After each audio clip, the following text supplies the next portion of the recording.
करते हैं डब्ल्यूएचओ यानी वर्ल्ड हेल्थ ऑर्गेनाइजेशन, उसने अपनी रिपोर्ट निकाली थी। उसके तहत उसने बताया था कि 35 से लेकर 45 डेसिबल, हम जो नॉइस है उसको डेसिबल में नापते हैं, तो 35 से लेकर 45 डेसिबल तक हमारे कान सुन सकते हैं और अच्छा है। उसके अलावा जो है वो हो जाता है हमारा प्रदूषण हमारे कानों के लिए।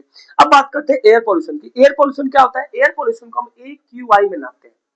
AQI का क्या अर्थ है? AQI का अर्थ है air quality index. Air quality index क्या है? एयर क्वालिटी इंडेक्स 0 से लेकर 500 तक के स्टेप को नापता है, यानी कि 0 से लेकर 100 तक, 100 से लेकर 200, 200 से लेकर 300, 300 से लेकर 500। 300 से लेकर 500 का जो एरिया है वो सबसे ज्यादा प्रदूषित माना जाता है, और 200 से कम जो है उसको माना जाता है कि वो मीडियम है और अच्छा है।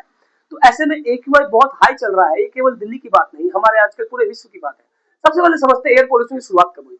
आप जैसे कि जानते हैं, नहीं भी जानते तो मैं आपको बताता हूँ। औद्योगिक क्रांति यानी इंडस्ट्रियल रेवोल्यूशन की शुरुआत हुई इंग्लैंड में। इंग्लैंड में सबसे पहली फैक्ट्री खोली जाती है। उस फैक्ट्री को स्टीम बेस यानी भाप द्वारा चलाया जाता है। उसके बाद एक होड़ मच जाती है पूरी दुनिया में फैक्ट्री बनाने की, फिर मशीनें बनाने की, और लोगों ने बड़ी बड़ी फैक्ट्रियों का निर्माण किया। सबसे पहला प्रदूषण हम यूरोप में देखने को मिलता है, खासकर ब्रिटेन, इंग्लैंड के अंदर।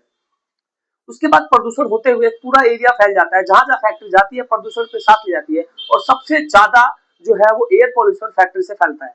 एयर पॉल्यूशन के बाद जो है पानी का पॉल्यूशन यानी वाटर पॉल्यूशन भी फैलता है, क्योंकि फैक्ट्री दो तरीके से अपने वेस्टेज को निकालती है।